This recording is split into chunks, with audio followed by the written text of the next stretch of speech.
So if you ever pass the Newman, you should call into Sandy Creek. Look up on Wiki Camp if you got it. Type in Sandy Creek and it should come up there. But anyway, another nice little location, camping spot. Do recommend the full drive because you can easily get bogged in here.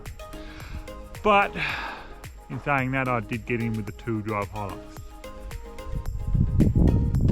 Anyway, out towards Marblebar, about 30 k's out. Well, Calgon River, I think it was, yeah, Calgon River. So yeah, keep it in mind when you want to stop for the night. Have a look.